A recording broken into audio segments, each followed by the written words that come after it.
नमस्कार साथियों, मैं आदर्श कुमार, आप सभी का अपना मंच पर स्वागत है। आपको मालूम है, इस देश का विकास हो या विनाश हो, हम लोगों का बहुत बड़ा योगदान होता है। बाहरी तो कोई करने के लिए ताकत आती है, करती है, जो भी है, लेकिन वास्तविकता में कहीं हम ही होते हैं, उसमें छिपे होते हैं। इसके बारे में मैं ज़्यादा नहीं बोलना चाहता हूँ। आपको मालूम होगा कि हमारे देश में विदेशी आक्रमणता आए हैं, लेकिन क्या मालूम है कि विदेशी लोगों के कारण हमारा समाज भी बहुत ज़्यादा गौरवशाली होता है। जानते हैं इसको कुछ करीब से, और वो भी ऐसे लोगों से जो कि विदेशियों से इंटरेक्शंस करना, उनको सेवा देना और इस चीज़ के लिए हमेशा तत्पर रहना, समाज का विकास हो इसके लिए। तो मैं इसी क्रम में आप लोगों को आज एक ऐसे शख्स से मिलवा रहा हूँ जो कि अपना बहुत कुछ इस समाज को देने के लिए हमेशा तत्पर रहें। सर, आपका स्वागत है सर अपना मंच पर सर। जी, नमस्कार आदर्श जी और अपना मंच की टीम को। मेरा नाम अनिल द्विवेदी है और मैं मूल रूप से बुंदेलखंड क्षेत्र से आता हूं, जो जिसकी पृष्ठभूमि उत्तर प्रदेश और मध्य प्रदेश का हिस्सा है। वर्तमान में मैं दिल्ली में पर्यटन क्षेत्र में कार्यरत हूं। मेरे अपना काम है, अपना व्यापार है और अपना वो संगठन में अभी चला रहा हूँ। सर, जैसे आप पर्यटन विभाग में हैं सर, जी जी।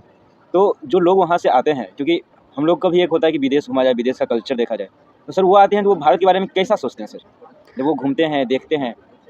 जो लोग देश दुनिया से जो पर्यटक आ रहे हैं, जो मूलतः हमारे पर्यटक जिनका हम लोग स्वागत करते हैं भारत, नेपाल, भूटान, श्रीलंका, मालदीव्स में, वो मूलतः यूरोप से, जर्मनी से, फ्रांस से, इटली से, स्विट्ज़रलैंड से आते हैं। अमेरिका, इंग्लैंड, ऑस्ट्रेलिया, ये प्रमुख देश हैं जिनके पर्यटक हमारी कंपनी के साथ यात्राएं करते हैं। जो आपने प्रश्न पूछा कि वो कैसा महसूस करते हैं, बिल्कुल। तो और क्यों आते हैं, ये भी एक बड़ा बहुत प्रश्न बड़ी है। बात है, यस। तो जो हमारा राष्ट्र है भारत, जो हमारा एक गौरवशाली इतिहास है बिल्कुल। और जो हमारा सबसे बड़ा मंत्र है कि वसुधैव कुटुंबकम, यस। हम पूरे विश्व को एक अपना परिवार मानते हैं और यहाँ अनेकता में एकता का जो अद्भुत उदाहरण है वो भारत में ही है। दुनिया में ऐसी कोई भी, अगर हम देखें, कोई भी ऐसा देश नहीं है जहाँ इतनी सारी चीज़ें एक साथ हों। जैसे कि हमारे पास समुद्र की इतनी बड़ी कोस्ट लाइन है, बिल्कुल। हमारे पास हिमालय है, हमारे पास थार रेगिस्तान है, तो हमारे पास इतनी बड़ी वाइल्ड लाइफ नेशनल पार्क हैं। दुनिया की सबसे बड़ी टाइगर की जो पॉपुलेशन है वो हमारे भारत में है। इतनी सारी जो वर्ड्स की जो चिड़िया हैं वो हमारे ही देश में हैं। तो कहीं ना कहीं इस अनेकता में एकता, अगर हम कहें, दूसरा जो हमारा ये व्यंजन है, भोजन है, वो भी कहीं ना कहीं हमारी संस्कृति का हिस्सा है। इनके दर्शन के लिए लोग आते हैं। आर्कियोलॉजिकल साइट्स से नेशनल हेरिटेज है, तो इन्हीं सब के दर्शन के लिए आते हैं। फिर आपने पूछा वो ऐसे कैसा महसूस करते हैं, तो जो भी पर्यटक यहाँ आते हैं उनके लिए उनकी यात्रा अपने आप में खुद की खोज, खुद के बारे में समझना, वो भी एक महत्वपूर्ण हिस्सा है। क्यों? क्योंकि हमारे देश में उनको जो चीज़ सबसे ज़्यादा प्रभावित करती है, भले ही हमारे यहाँ संसाधन किसी के पास कम हो, अर्थ कम हो, छोटा घर हो, गाड़ी हो ना हो, लेकिन एक चीज़ है कि वो संतुष्ट है, वो प्रसन्न है। और ये चीज़ उनको प्रभावित करती है कि इतना कम हो के इतना सब कुछ, फिर भी ये लोग, चाहे भले ही कोई अपने जीवन में संघर्ष करे, लेकिन उनको एक हमारे लोगों के प्रति एक और सम्मान का भाव जागता है। और वो अविस्मरणीय पल जो आपने शिवम जी कहा है, उसके लिए तो ये है, हमारे देश में जो भी पर्यटक देश दुनिया से आ रहा है उसका सीधा सा है कि या तो वो एक बार आएगा, और उसके लिए चूँकि उनकी हर साल एक नए देश की यात्रा होती है, तो वो एक बार आएगा और उसको ये जो हमारी अनेकता में एकता है, अगर उसने, या हमारी कम में भी संतुष्टि का भाव है, अगर उसको इस सब से एडजस्ट नहीं कर पाया आत्मिक रूप से, तो कहीं ना कहीं उसके अंदर अपनी खुद की से लड़ाई होगी। तो वो हो सकता कहे मैं एक ही बार आऊँगा। नहीं तो जो भी पर्यटक हमारे यहाँ आएगा, भले ही उसने यहाँ आने से पहले एक बार आना सोचा हो, पर जब वो यहाँ आएगा तो अपने लिए प्रयास करेगा कि कम से कम जीवन में 2 से 3 बार भारत दर्शन के लिए जरूर आए। क्योंकि संतुष्टि और एक बार भारत असंभव है। क्यों? क्योंकि हमारा इतना विविध देश है कि अगर आप देखें तो उत्तर भारत में चाहे बोध गया है, तो बुद्ध जो तीर्थ स्थल है, वाराणसी है, गंगा जी के घाट हैं, ऋषिकेश, हरिद्वार है, ताजमहल भी है, आज हमारे लिए एक संस्कृति का केंद्र है, श्री अयोध्या धाम जी भी हैं।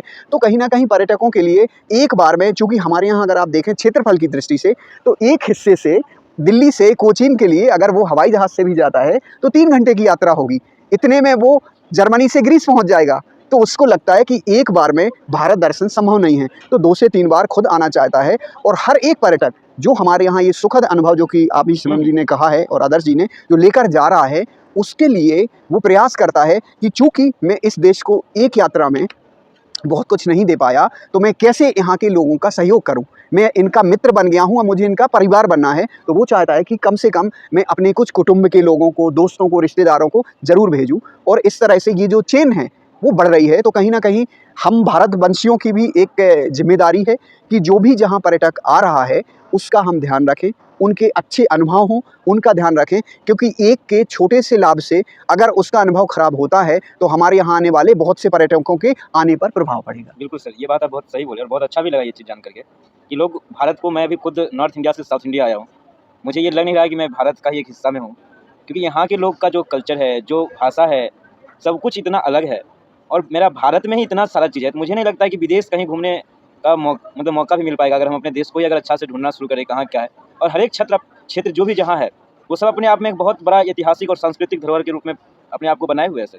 ये चीज़ जान के बहुत अच्छा। सर मैं ये जानना चाहूँगा कि जो ये टूरिज्म है ये ज़्यादातर शहर में ही रहती है, अभी भी देखा जाए तो लोग आते हैं तो अपना शहर देखे, फ्लैट लिए, रेस्टोरेंट रहे, जहाँ भी है सब अपना खाए, घूमे, टहले, निकल गए। तो सर जब हमारा भारत, जो एक हमारे रामधारी सिंह दिनकर एक कवि थे, जी। तो उन्होंने एक बार लिखा था, कविता एक लिखा था, भारत माता गाँव में, ग्राम वासिनी भारत माता, यानी उन्होंने बताया था कि जो हमारी भारत माँ है, जो मतलब हमारे देश की आत्मा है, वो कहीं हमारे गाँव में रहते हैं। तो सर जब गाँव में रहते हैं तो उन लोगों को गाँव क्यों नहीं घुमाया जाए सर? जो आदर्श जी आपने प्रश्न पूछा कि भारत की आत्मा और जो आपने कहा गांव में बसती है, यह एक सच्चाई है। मैं खुद एक गांव से हूं।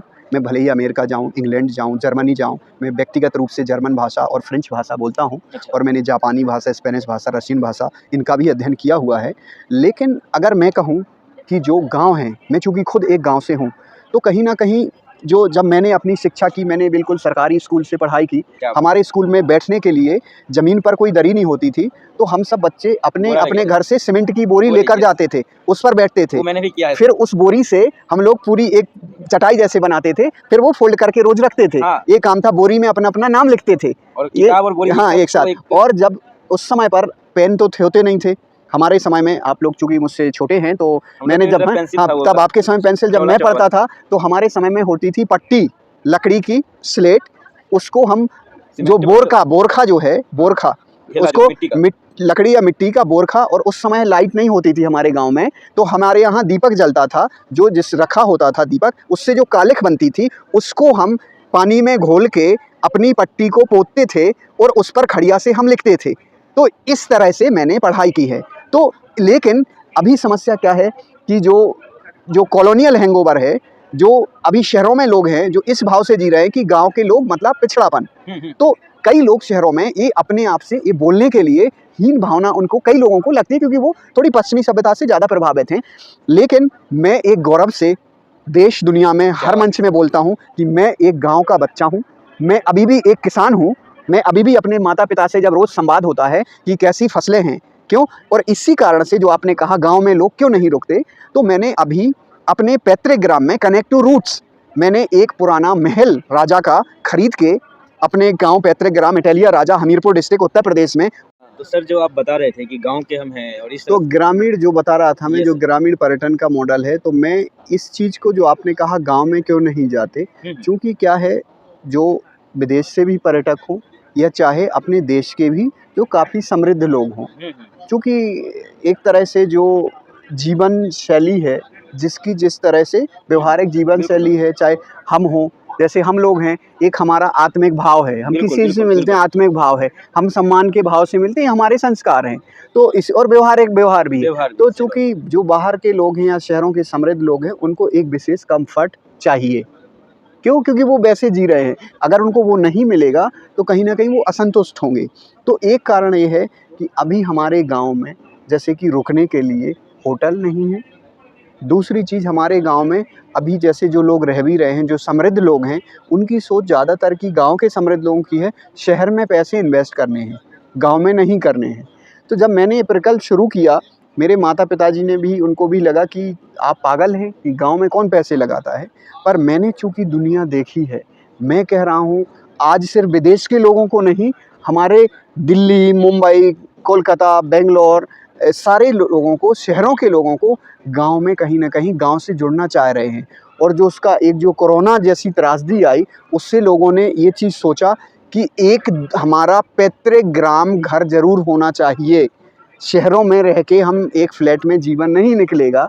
तो और दूसरा ये है कि आज आप देखो कि जो समृद्ध परिवारों में बच्चे हैं, उनको इतना मिल रहा है कि जो उनके माता पिता की और उनकी पुरानी पीढ़ियों ने जो संघर्ष किया है, उसकी सम्मान की भावना उनके अंदर है ही नहीं। जैसे हम आप हैं, गांव के लोग हैं, अगर हमें कोई प्रेम से 4 रोटी खिलाए, एक गर्मी के मौसम में 1 गिलास छाछ पिलाए, तो हम उससे हमारे संबंध बन गए इतना भयंकर जीवन भर चीज़ के जुड़ जाते लिए हैं कि बिल्कुल जी, इतने संबंध। में ही। पर उस शहर में अभी चूंकि उसकी वैल्यू, जो उसका महत्व है, वो नहीं समझ पा रहे। दिल्ली जैसे शहर में सर्दियों के 3 से 4 महीने में आज जिनके बच्चे समृद्ध अमेरिका में रह रहे हैं, उनके माता पिता अब दिल्ली में रह रहे हैं, वो भी चाह रहे हैं कि उनके माता पिता को किसी गांव में 2-4 महीने रहने को मिले, जिससे साफ हवा उन्हें मिले, क्योंकि समृद्धता से अकेले हवा तो वो शुद्ध नहीं कर सकते। तो इसीलिए आज गांव में प्रवास की सबको ज़रूरत है। और जो हमारे गांव के भी लोग रह रहे हैं उनके लिए भी, कि जैसे मैं हूँ, जब मैं पढ़ता था, हमारे किसान के परिवार है, अभी भी मैं किसान ही हूँ, मेरे पिता माताजी किसान हैं, तो मैं कहूँगा कि मैं खुद भैंस लेके सुबह से जाता था क्या स्कूल के पहले। और ये मैं बड़े गौरव से बताता हूँ, तो कम से कम हमारे यहाँ सुबह से हम जब गिलास भर दूध पीते थे तो मूंछें बन जाती थी। हाँ, आप लोगों ने भी देखा मैं भी होगा। ये करता हूँ, ये मेरे घर पे ये घर में भी। बचपन के अनुभव हैं। उस और सबको आज दिखाते थे कि सबको देखो देखा मूंछ मूंछ बना बना हुआ बिल्कुल, है। आज की स्थिति ये है कि जो लोग गांव में रह रहे हैं उनके पास खेत हैं, खलिहान हैं, लेकिन उनको इस चीज़ से कि गाय भैंस रखना, दूध रखना के लिए घर में एक तरह से इस गौ सेवा करना, ये पिछड़ेपन का संकेत है। कुछ लोग जो कॉलोनियल हैंगओवर में जी रहे हैं और उनसे जो लोग इन्फ्लुएंस हो रहे हैं, तो कहीं ना कहीं ये चीज़ इस तरह से है। तो अभी हमें आवश्यकता है कि ग्राम समृद्धता के लिए हर एक गांव का ग्रामवासी कम से कम उसकी आवश्यकता से उसे जितना दूध चाहिए, मैं बताता हूँ, हम 4 भाई बहन थे, तो मैं भी चूंकि 4 आपसे भाई बहन। आत्मिक संवाद हो रहा है, 2 कोई भाई ये 2 बहन मीडिया हम भी वाला हैं। नहीं है, हम भी 2 भाई 2 बहन ही हैं। तो क्या है कि हमारी माताजी दूध जैसे आया घी निकालती थी, वो घी बेच बेच के हम 4 भाई बहनों की पढ़ाई हुई है, सारे ग्रेजुएट हुए हैं, और क्या बात। ये एक गौरव का विषय है। तो हमारे गांव के सभी लोगों को ये समझना चाहिए कि हमारे लिए, चूँकि हमारे खर्चे बहुत बढ़ गए हैं।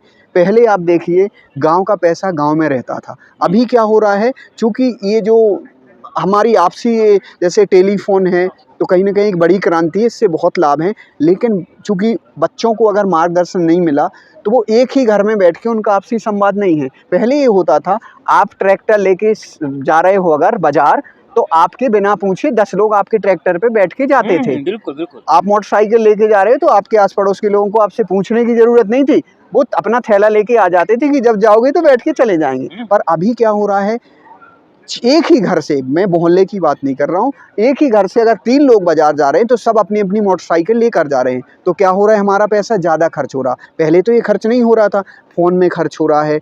जैसे आप देखो, पहले गाँव में ये गर्मियों के मौसम में जो गर्मियों का फल होता था, हम वही खाते थे। आम सर। भोंपू वाली बर्फ़ जो होती थी, यस हम सर। वही खाते थे। गरी वाली बर्फ़ हमें मिलती थी, क्या बात लगता था है। बड़ी सर लग्ज़री है। हमको अभी भी हैं? मेरे गाँव में अभी भी ऐसा है और हैं? मैं जाता हूँ, ये सब एन्जॉय करता हूँ। हैं? तो ये जो टिकला तोड़ के खाना।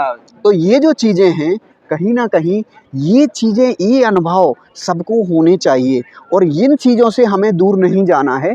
ये मैं कोई ये नहीं कि किसी को कुछ मैं सिखा रहा हूँ, सिर्फ़ मैं अपना अनुभव बता रहा हूँ कि जिसके लिए हम बोलते हैं कि बाहर ऐसे होता, मैंने सब देखा है। बाहर के लोग इस चीज़ का बड़ा सम्मान करते हैं। आप किसी जर्मनी वाले को, अमेरिका वाले को बताओगे कि मैं गाँव का हूँ, मेरे यहाँ गाय, दूध, दाल सब कुछ होता है, वो आपका सम्मान करेगा। और अभी हमारे यहाँ जो कुछ लोग पिछड़ी सोच से या जो कॉलोनियल जो हैं ये जी चीज़ रहे अभी हैं, पाश्चात्य उनके उसमें वेस्टर्नाइज़ नहीं है। हाँ, वो करते तो हैं ये जो शिवम जी ने जो इंफ्रास्ट्रक्चर का विषय रखा है, क्या है इंफ्रास्ट्रक्चर पर्यटन के लिए और हमारे व्यवहारिक जीवन के लिए, सारे उसके लिए बहुत ही महत्वपूर्ण है। आज हर क्षेत्र में हमारी ट्रेन चल रही हैं, वंदे भारत चल रही हैं, एयरपोर्ट बन रहे हैं, लेकिन आप ये देखिए कि इससे हमारे खर्चे भी कितने बढ़ रहे हैं।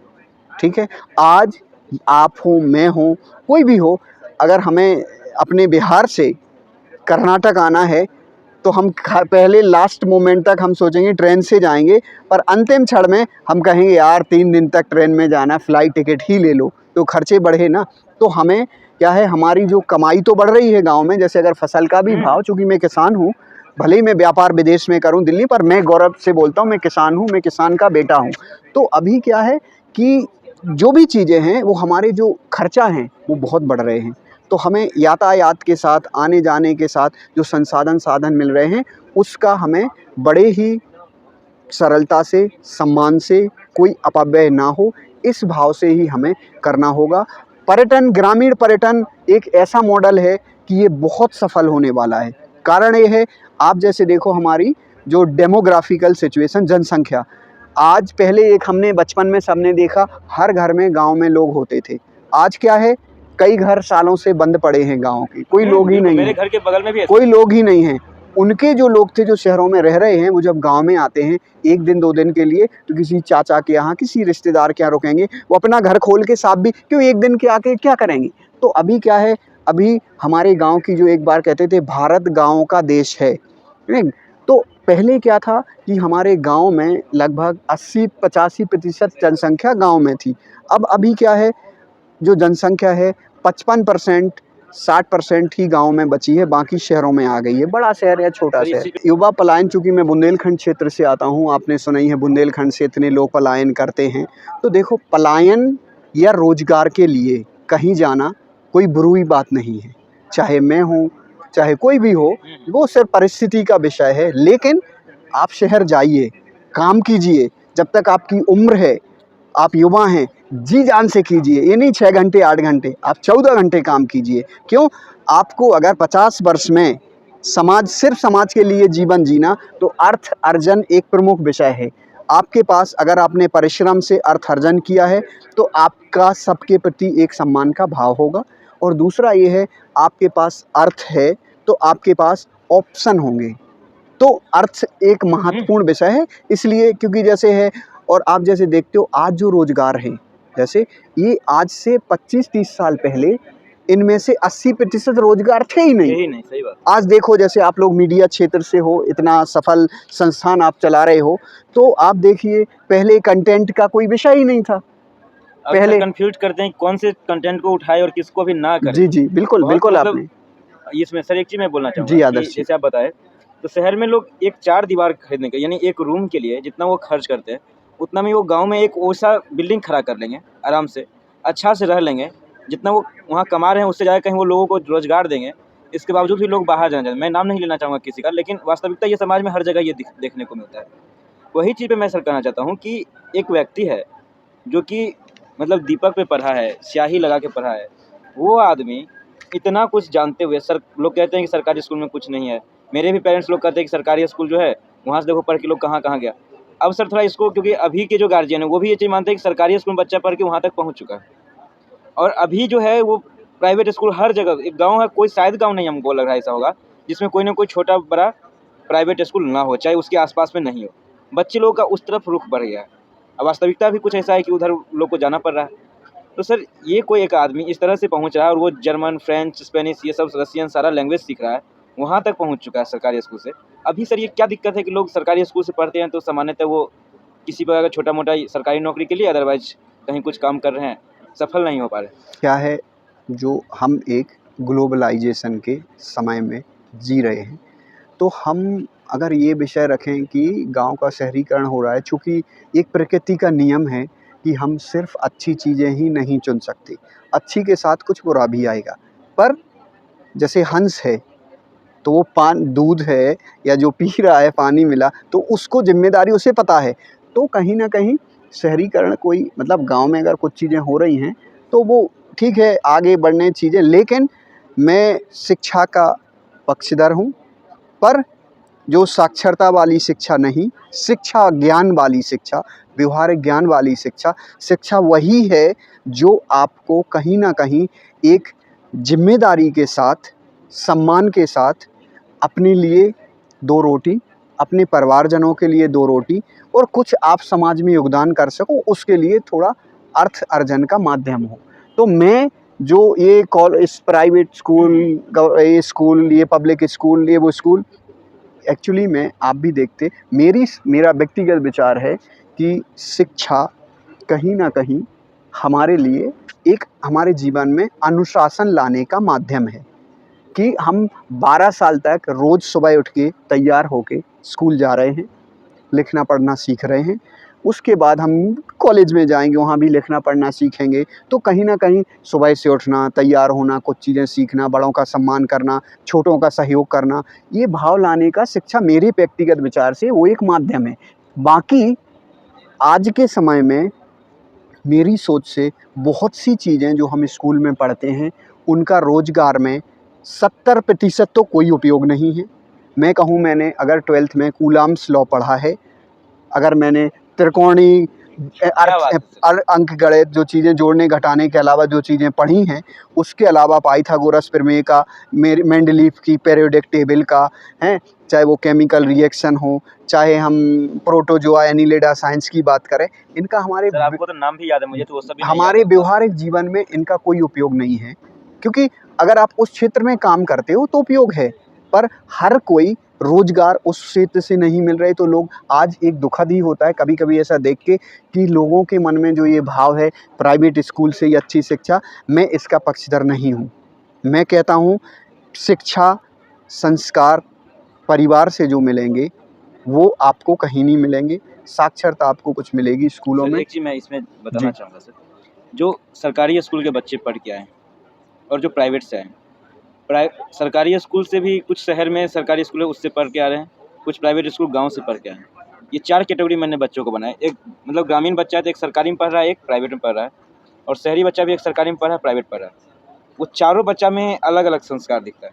जो गाँव से बच्चे सरकारी स्कूल से पढ़े हैं, वो कोई भी चीज़ के लिए बहुत झिझकेंगे, बहुत चीज़ के लिए वो मतलब अंदर से वो बहुत शाई टाइप के होते हैं। जो थोड़ा प्राइवेट में पढ़ के आए हैं, उन्हें थोड़ा लगता है उनमें हल्का कॉन्फिडेंस दिखेगा। जो शहर में सरकारी स्कूल में आए हैं, वो गाँव के प्राइवेट स्कूल से जो बच्चे जा रहे हैं, उसके बराबर कुछ-कुछ रहते हैं। और जो शहर के प्राइवेट स्कूल में पढ़ रहे हैं, शहर में ही रह रहे हैं सर, वो बच्चे बिल्कुल वेस्टर्नाइज़्ड हो जा रहे हैं। उनका जो संस्कार है, मैं उसे गलत सही नहीं कह रहा हूँ, लेकिन वो अपना जो मूलभूत जो उनका प्रकृति है, जो संस्कार है, वो उनमें नहीं देखा जाता है सर। इस चीज़ को शायद आप अपने तरीके से अगर एक्सप्लेन करें ज़्यादा अच्छा हो, क्योंकि आप गाँव से पढ़ के आए हैं, देखिए सब कुछ देखे हैं ये आदर्श सब। जी, क्या है कि जो आपने अलग-अलग शिक्षा के आयाम रखे हैं, अभी पब्लिक स्कूल, प्राइवेट स्कूल में आप देखोगे, मेरा खुद का बेटा अभी प्राइवेट स्कूल में पढ़ता, तो मैं ये नहीं कहूँगा कि प्राइवेट स्कूल में जो पढ़ा बिल्कुल, रहे हैं बिल्कुल। पेरेंट वो गलत है। जिसके पास जो माध्यम है, जिसके पास जो संसाधन है, वो उस तरह से अपना पढ़ा रहा है। लेकिन प्राइवेट स्कूल जो हैं, वो कहीं न कहीं जो चाइल्ड सेंट्रिक एजुकेशन की जगह पेरेंट सेंट्रिक एजुकेशन बन गई है। थोड़ा इसको मतलब थोड़ा समझा इसमें दीजिएगा जैसे ये। अगर देखें, मेरे बेटा अगर स्कूल में होमवर्क मिलेगा तो कहीं न कहीं मेरे और या मेरी पत्नी के लिए वो होमवर्क ज़्यादा होगा बेटे से, ठीक है? तो अभी उसको खुद को जो उन अध्यापकों को भी ये चीज़ पता है कि इतनी सारी चीज़ें बच्चा नहीं कर सकता, तो कोई ना कोई तो साथ में करेगा। और सरकारी स्कूल की बात करें तो वहाँ टीचर सेंट्रिक है।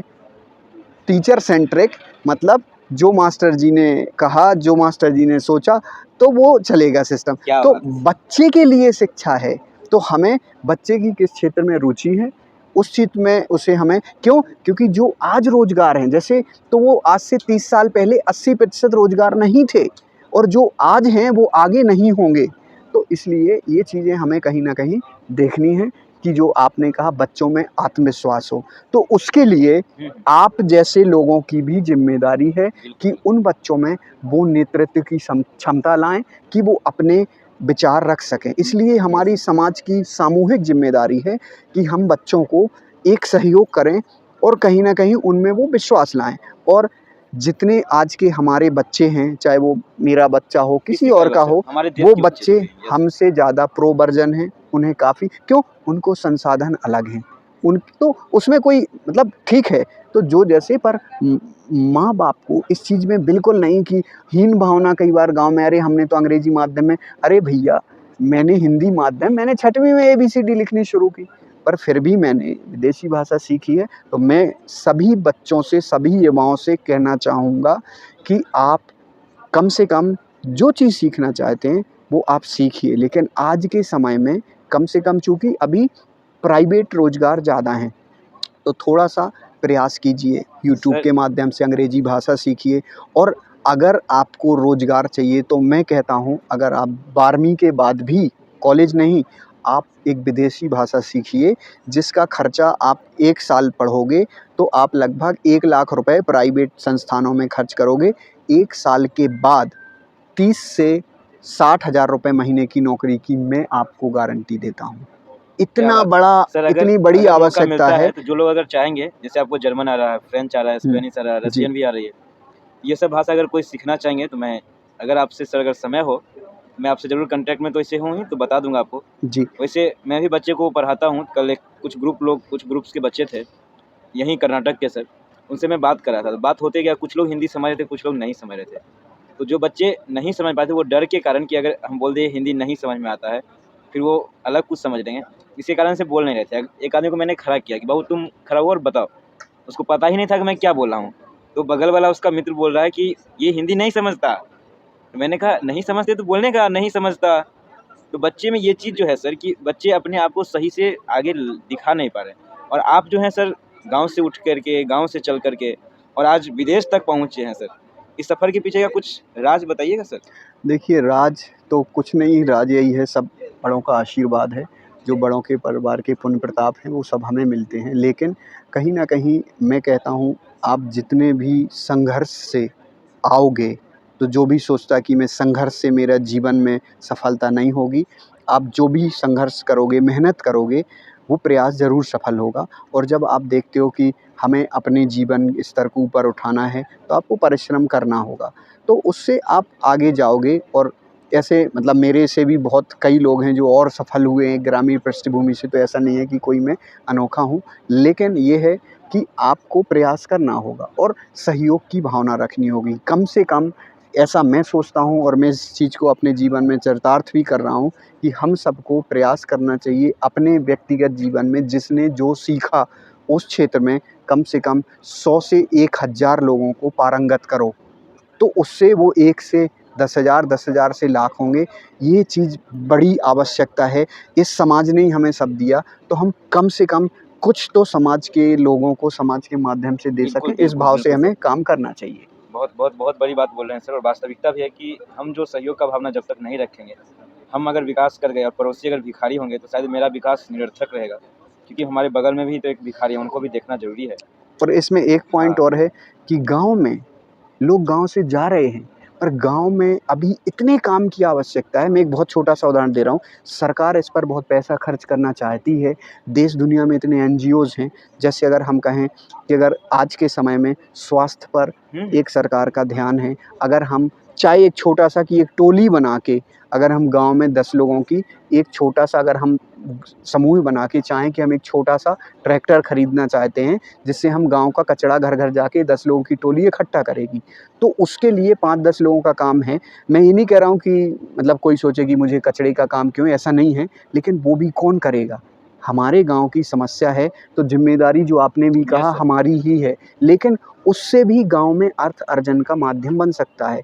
अब जो भी चीज़ें हैं, प्लास्टिक फिर लेने वाली कंपनी अलग हैं, रिसाइकिल के माध्यम से काम।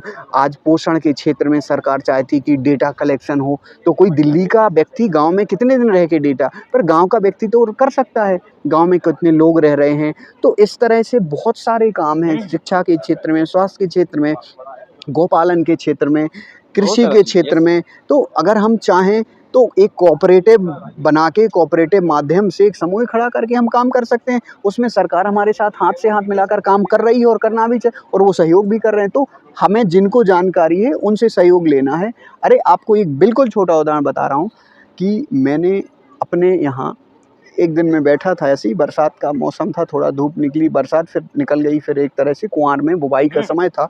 तो मैंने वो देखा कि आज का मौसम क्या है। मैंने अपने पिताजी को बताया कि अभी फसल कल मत बोना क्योंकि दिख रहा है इसमें 90% बारिश होगी। उन्होंने नहीं बोई, पर कई लोगों ने बो दी, तो 2 दिन बाद बारिश हो गई, उनका वो पूरा बीज खराब हो गया, बिल्कुल। उनका 1-1 लाख रुपए का नुकसान हो गया। तो मैं एक बहुत छोटी-सी चीज़ बता रहा हूँ। तो इस तरह से भी 2, 4, 5 लोग बैठ के अगर काम करें आस-पास के गाँव की ज़िम्मे काम ही है ना, तो हमें ज़रूरत नहीं कि हर कोई बाहर जाए।